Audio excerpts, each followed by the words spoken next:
Kondisi usaha kecil dan menengah atau UKM di tahun 2025 menunjukkan tantangan yang signifikan. Survei Mandiri Business Survey 2025 mencatat, mayoritas pelaku UKM melaporkan omzet yang stagnan, bahkan cenderung memburuk. Angka ini lebih rendah dibandingkan kondisi 2 tahun terakhir.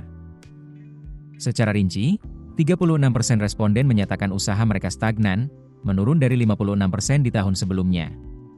Lebih mengkhawatirkan lagi, 15% responden mengaku kondisi usahanya memburuk, meningkat dari angka 10% di tahun 2024. Meskipun demikian, 48% responden masih melaporkan kondisi usaha yang membaik atau meningkat, sebuah kenaikan dari 34% di tahun lalu.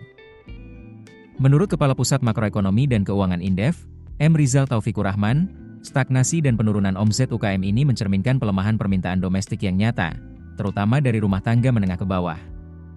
Daya beli mereka tergerus oleh inflasi biaya hidup yang terus-menerus, sementara pertumbuhan pendapatan real justru terbatas. Dari sisi fiskal, ruang untuk stimulus di tahun 2025 lebih sempit dibandingkan 2024. Hal ini membuat pemerintah kurang kuat dalam menopang konsumsi UKM. Berbeda dengan tahun 2024 yang masih terbantu oleh belanja pemilu, bansos, dan efek lanjutan pemulihan pasca pandemi, faktor-faktor tersebut mereda di tahun 2025. Tekanan justru meningkat dengan bertambahnya biaya bunga kredit, biaya logistik, dan persaingan dari produk impor murah. Akibatnya, omzet UKM sulit tumbuh meskipun volume penjualan relatif bertahan. Sektor industri pengolahan menjadi salah satu yang paling terdampak. Kondisi omzet di sektor ini mengalami pemburukan, baik dari sisi jumlah unit usaha maupun rata-rata pertumbuhan omzet. Hanya 44% responden di sektor ini yang melaporkan perbaikan, dengan rata-rata pertumbuhan omzet hanya 17%. Sebaliknya, 41% responden mengaku omsetnya memburuk hingga 36%. Hal ini membuat rata-rata pertumbuhan omzet industri pengolahan menjadi negatif 20%, terendah di antara sektor lainnya.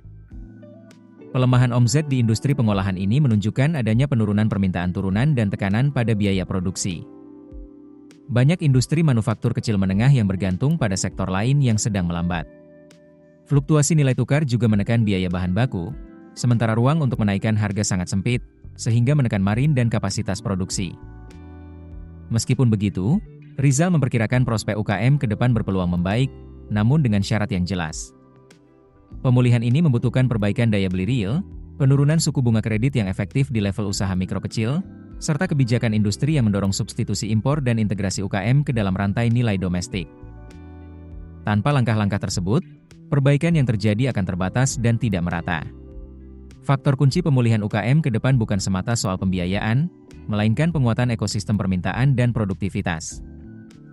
Akses pasar yang lebih pasti, belanja pemerintah dan BUMN yang konsisten berpihak pada UKM, serta peningkatan efisiensi melalui adopsi teknologi, akan menjadi penentu utama apakah UKM hanya mampu bertahan atau justru bisa tumbuh secara berkelanjutan dan semakin kuat di masa depan. Keputusan bisnis terbaik datang dari data, bukan tebakan. Mudah berlangganan Business Insight dengan subscribe with Google.